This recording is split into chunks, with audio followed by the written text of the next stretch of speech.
इस वीडियो में हम लोग 10 to 12 most important current affair discuss करने वाले हैं। आपसे गुजारिश है कि इस वीडियो को लास्ट तक देखिए। हमारा वीडियो थोड़ा बड़ा रहता बट नॉलेज से भरपूर रहता, तो ज़रूर आप इससे इस्तेफादा करिए। अगस्त मंथ के पार्ट 2 के करंट अफेयर्स हैं। पार्ट 1 का लिंक मैं डिस्क्रिप्शन में अपलोड कर दूंगा, आप वहां से पार्ट 1 के वीडियोस देख सकते। तो सबसे पहला सवाल ये है कि आपको सही जवाब स्टेटमेंट को आइडेंटिफाई करना है। तो तेलंगाना को एक अवार्ड मिला। क्या अवार्ड मिला? Highest number of deceased donors, यानी जिन लोगों का इंतकाल हो जाता उनके जो ऑर्गेन्स रहते उनके डोनेशंस के मामले में तेलंगाना पूरे इंडिया में नंबर 1 पे आया।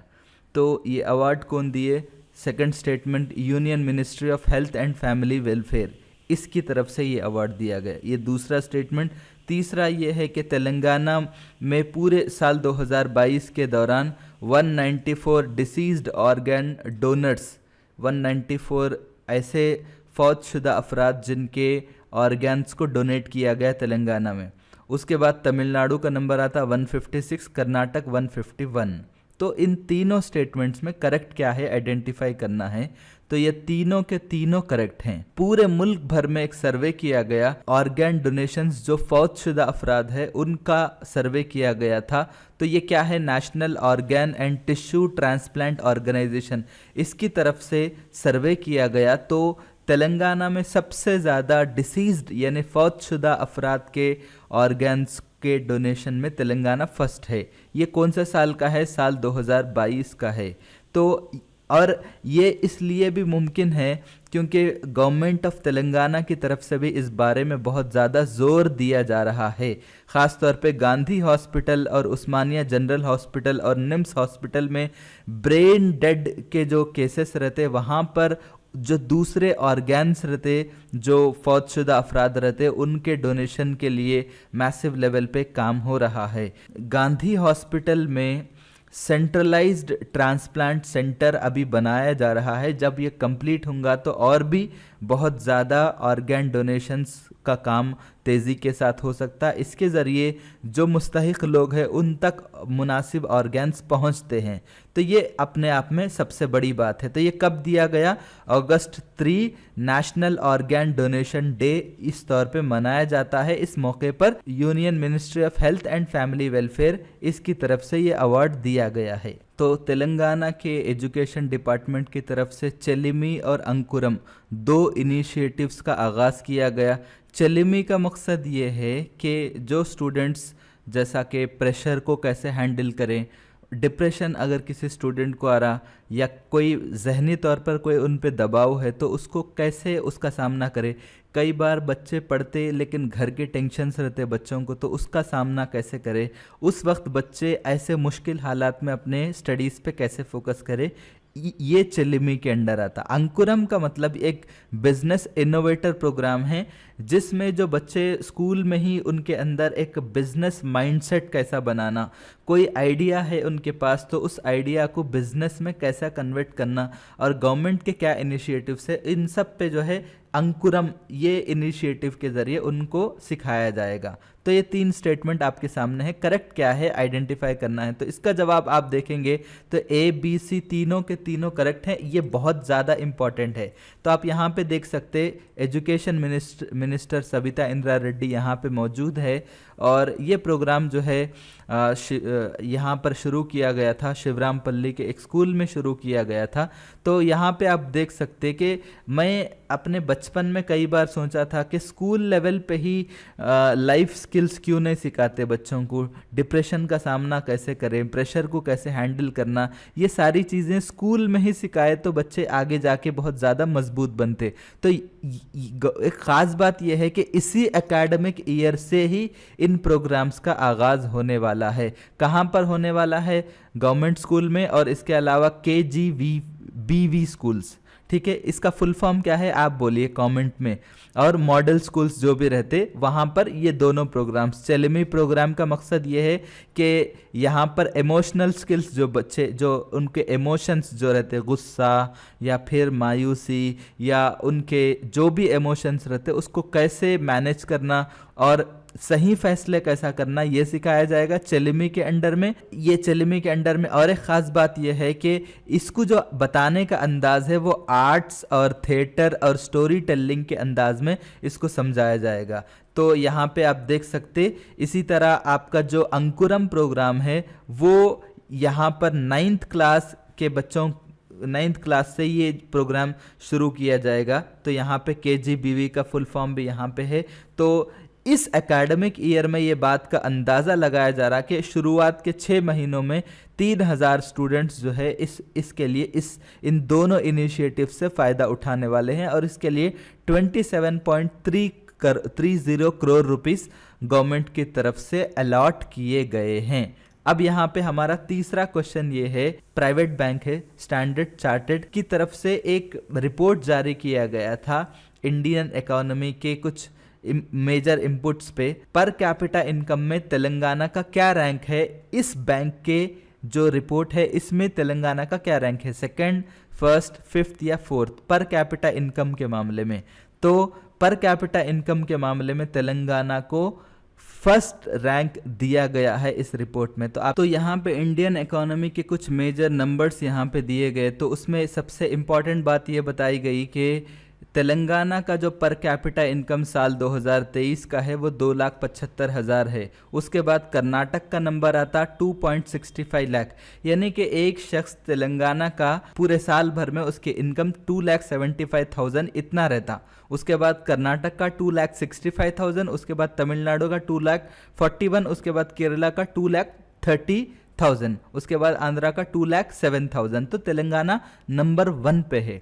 और एक बात यहाँ पे ये बताया गया इंडियन लेवल पे कि इस वक्त इंडिया का जो नेशनल एवरेज है वो डॉलर में अगर बताया जाए तो 2450 ये जो है हमारा साल 2023 का पर कैपिटा इनकम है।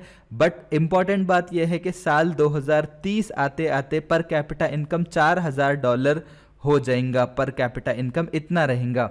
और इसमें और एक ख़ास बात ये बता रहे हैं कि इंडिया की जो जीडीपी है उसका 57% जो हिस्सा है वो हाउस होल्ड कंजम्पशन एक्सपेंडिचर, यानी घर चलाने के लिए या घर के ज़रूरतों के लिए जो भी अखराजात होते, आप पेस्ट से लेकर खाने की हर वो चीज़ जो भी हाउस होल्ड कंजम्पशन एक्सपेंडिचर ये सब के अंडर आता, तो वो खुद हमारे जीडीपी का 57% हिस्से कुछ वो करता। अब यहाँ पे तेलंगाना, दिल्ली, कर्नाटक, हरियाणा, गुजरात और आंध्र प्रदेश ये पूरे नेशनल जीडीपी का 20% हिस्सा शेयर करते। अब यहाँ पे एक बैंक स्टैंडर्ड चार्टर्ड बैंक का है ये रिपोर्ट, लेकिन सोशियो इकोनॉमिक आउटलुक के हिसाब से मैं आपसे अगर पूछा कि हमारा पर कैपिटा इनकम 2022 और 23 के रिपोर्ट में कितना था, तो वो 3,17,000 रुपये है। ये यानी तेलंगाना का हर शहरी, हर शख्स, हर बाशिंदा साल में 3,17,000 एवरेज कमा लेता।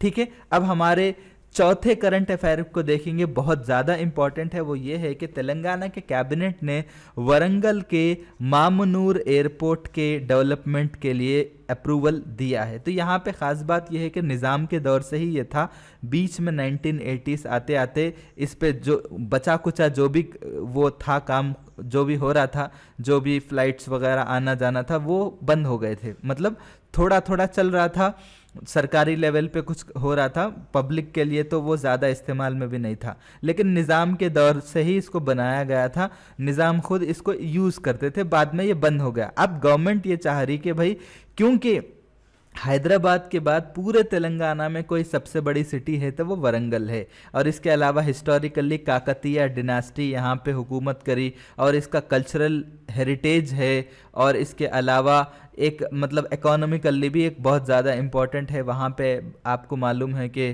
गवर्नमेंट ये चाह रही कि जितने आपके कपड़ों के कारखाने हैं वहाँ पे कायम करना, तो उसके लिए 253 एकड़्स ज़मीन को एक्वायर करने के लिए कैबिनेट ने मंजूरी दे दी है। तो यहाँ पे ये है कि अगर ये एयरपोर्ट बन गया तो ये इकोनॉमिकली भी बहुत ज़्यादा इम्पॉर्टेंट होने वाला है। जैसा मैं बताया 80s के बाद इस पे काम रुक गया और साल 2007 से ही इस पे काम चल रहा था, लेकिन कुछ ना कुछ रीज़न से जो है नहीं हुआ। अब कैबिनेट ने बाज़ाब्ता इसको मंजूरी दे दिया है। अब यहाँ पे हमारा फिफ्थ करंट अफेयर ये है कि minor irrigation census, sixth minor irrigation census conduct किया गया।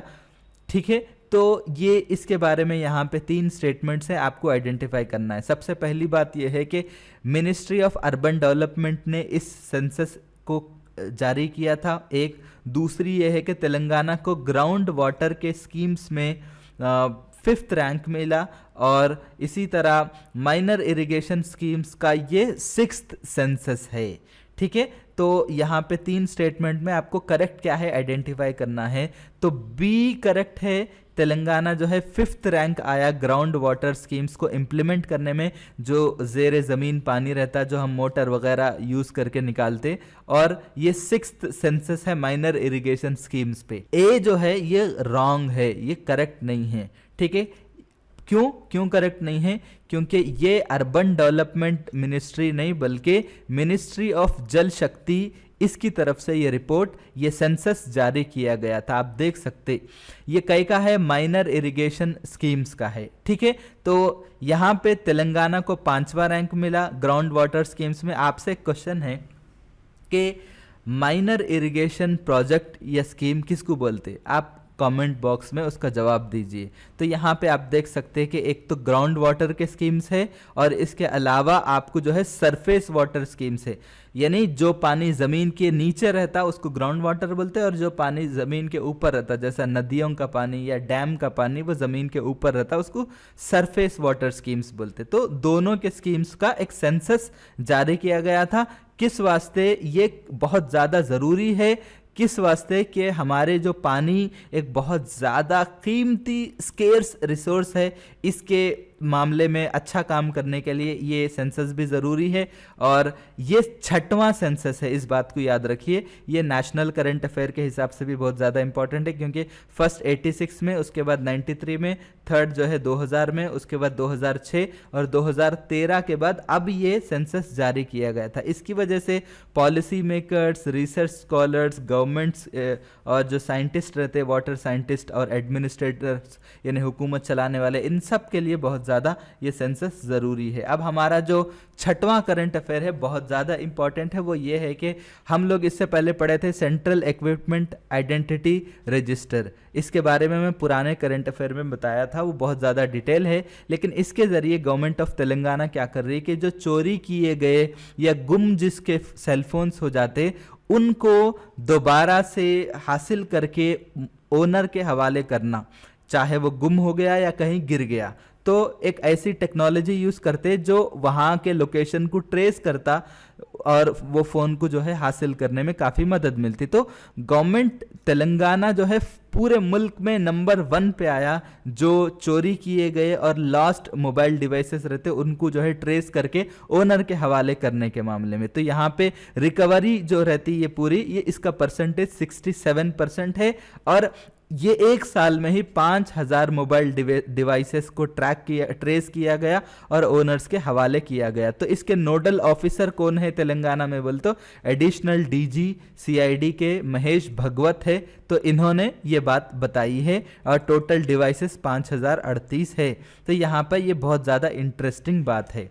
अब यहाँ पे हमारा जो 7वां करंट अफेयर है वो ये भी बहुत ज़्यादा इंपॉर्टेंट है। ये है कि मोहम्मद हबीब है, इन फुटबॉल लेजेंड है, इनके बारे में 3 स्टेटमेंट है, आपको आइडेंटिफाई करना है। तो मोहम्मद हबीब क्या है? इंडियन फुटबॉलर हैं जिन्होंने हमारे देश के लिए खेला था और कैप्टन भी रहे। इन्हों क्या है, इनको बड़े मियाँ के तौर पे जाने जाते पूरे वर्ल्ड में, इन्हों इस नाम से मशहूर है। और इन्हों जो है 1970 के एशियन गेम्स जो बैंकॉक में हुए थे, तो उस वक्त इनको ब्रोंज मेडल हासिल हुआ था। तो 3 स्टेटमेंट को अगर हम देखेंगे, ए भी करेक्ट है, बी भी करेक्ट है, सी भी करेक्ट है। तो बात क्या है कि इनका डेथ हो गया था, ठीक है, 74 ईयर्स की उम्र है, इनका ताल्लुक हैदराबाद तेलंगाना से है, और इन्हों जो है डिमेंशिया एक मरज़ रहता जो कि याददाश्त कमज़ोर हो जाती, और भी जो है ये सारे प्रॉब्लम्स की वजह से इनका डेथ हो गया। तो इन्हों 1949 जुलाई 17 को पैदा हुए थे, और इन्हों जो है पूरे जो फुटबॉल्स की जो गेम खेले उसकी वजह से इनको 35 इंटरनेशनल मैच इन्हों खेले थे और इसमें जो है इन्हों अपने हमारे मुल्क की नुमाइंदगी करे थे। तो ये बात याद रखिए। इन्हों जो है इसके अलावा टाटा फुटबॉल एकेडमी के लिए भी कोच के तौर पे खिदमत अंजाम दिए थे और इन्हों जो है वेस्ट बंगाल के जो प्राइवेट जो क्लब्स रहते फुटबॉल क्लब्स वहाँ पर भी इन्हों खेले थे। तो अब यहाँ पे 8वां करंट अफेयर है जो कि हमारे लिए बहुत ज़्यादा इंपॉर्टेंट है, वो ये है कि चालुक्यन एम्पेरर सोमेश्वरा III इनके दौर का एक इंस्क्रिप्शन जो है, जो कतबा जो रहता पत्थर पे जो लिखा जाता, ये कतबा तेलंगाना में बरामद हुआ। तो ये कहाँ पे हुआ? महबूब नगर के जटचरला मंडल के गंगापुरम टाउन के एक मंदिर के पास ये जो है वहां पे ये बरामद हुआ। तो कन्नड़ा इंस्क्रिप्शन है, आप देख सकते। इसको आइडेंटिफाई करने वाले अल्लूरी अनंत रेड्डी और प्रशांत रेड्डी, और ये लोग कौन है बोलते कोत्ता तेलंगाना चरित्रा बृंदम के मेंबर्स हैं। तो यहाँ पे एक वर्ड है जो अक्सर आप हिस्ट्री जब आप पढ़ेंगे तो ये वर्ड बार बार आता, डिसाइफर्ड। डिसाइफर का मतलब जब आप कोई कतबा देखते तो कतबे में कुछ भी नहीं समझ में आता, ये सिर्फ जिनको मालूमात है वो लोग ही इसको समझ सकते। तो जो चीज़ देखने में मुश्किल है लेकिन उसके बावजूद उसको खोज लगा के उसको उसके बारे में जानकारी हासिल करके और एडिशनल इन्फॉर्मेशन जो निकालते इसको डिसाइफर बोलते।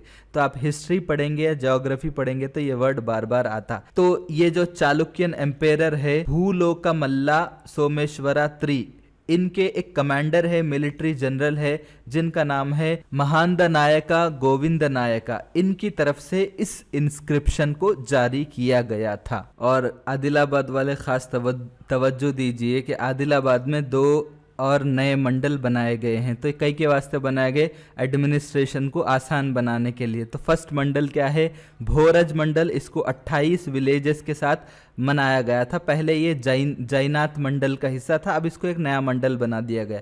इसी तरह सोनाला मंडल को बनाया गया 14 गांवों के साथ, ये पहले बोथ मंडल का हिस्सा था। अब इस तरह से पूरे आदिलाबाद डिस्ट्रिक्ट में 20 मंडल्स की तादाद हो गई। तो यहाँ पे कुछ वो पूरे मंडल्स के नाम हैं, लेकिन ख़ास जो मशहूर मंडल हैं मेरे मालूमात के मुताबिक urban Adilabad, urban Adilabad rural, Ichoda बहुत मशहूर है, उटनूर, इंद्रावली। ठीक है, ये मैं अक्सर न्यूज़ में मैं देखते रहता हूँ। तो ये क्यों हुआ?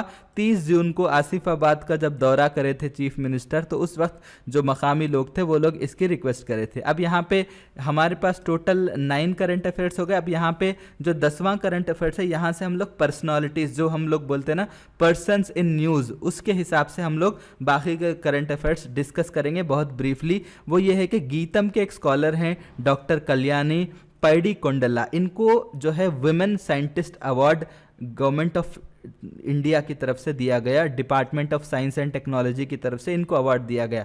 तो इनका काम क्या था कि जो ट्रीटमेंट ऑफ इन्फ्लामेशन और कैंसर डिसीजेस के मामले में इन्होंने रिसर्च करे थे। तो इन्हों क्या करे थे? कंपाउंड लाइब्रेरी डिज़ाइन, ये इस पे उन्होंने काम करे थे। इसके अलावा इन्हों जो है बेस्ट रिसर्च पेपर का एक अवार्ड भी इनको मिला था नेशनल कॉन्फ्रेंस में, कहाँ पर?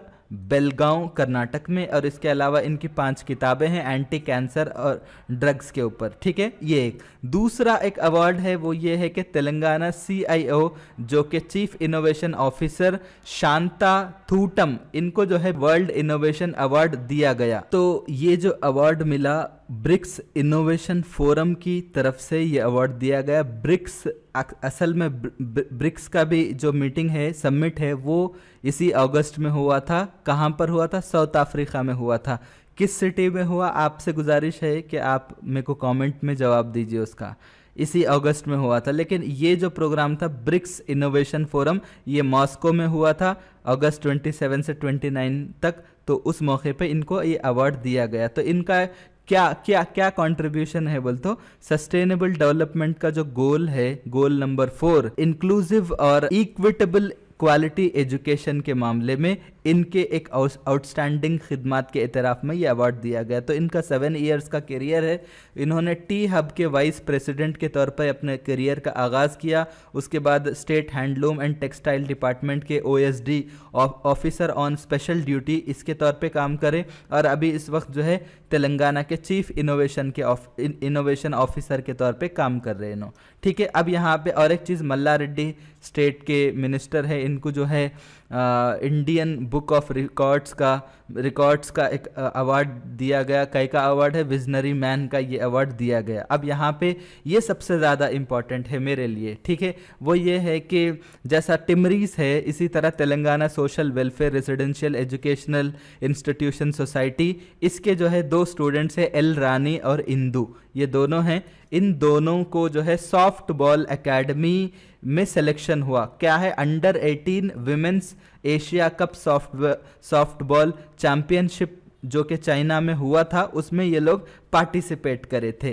तो ये सॉफ्ट बॉल क्या है बोल, तो ये मेरे को, मैं भी इसका वीडियो देखा तो ये मेरे को क्रिकेट और जो है फुटबॉल दो के वैसा दिखा मेरे को। इसमें फुटबॉल के भी कुछ चीज़ें हैं और क्रिकेट के भी चीज़ें हैं, तो दोनों का मिक्स दिखा मेरे को। बहरहाल आपको अगर इसके बारे में कुछ और मालूमात है तो ज़रूर बताइए। तो ये दोनों आरमूर से इनका ताल्लुक़ है। ये लोग बेहतरीन अपने सलाहियतों का मुजाहरा करे थे, अब ये लोग ग्लोबल लेवल पे जाके अपने सलाहियतों का मुजाहरा करेंगे। तो बहुत बहुत शुक्रिया, आप बहुत सब्र के साथ इस वीडियो को आखिर तक देखें, तो मैं कोशिश करूंगा और भी इम्पॉर्टेंट कंटेंट और वैल्यूएबल कंटेंट आप तक पहुंचाऊं। अगर आपके पास कोई सजेशन है तो ज़रूर कमेंट बॉक्स में लिखिए, मैं ज़रूर आपके सजेशन को कंसिडर करूंगा। Thank you so much.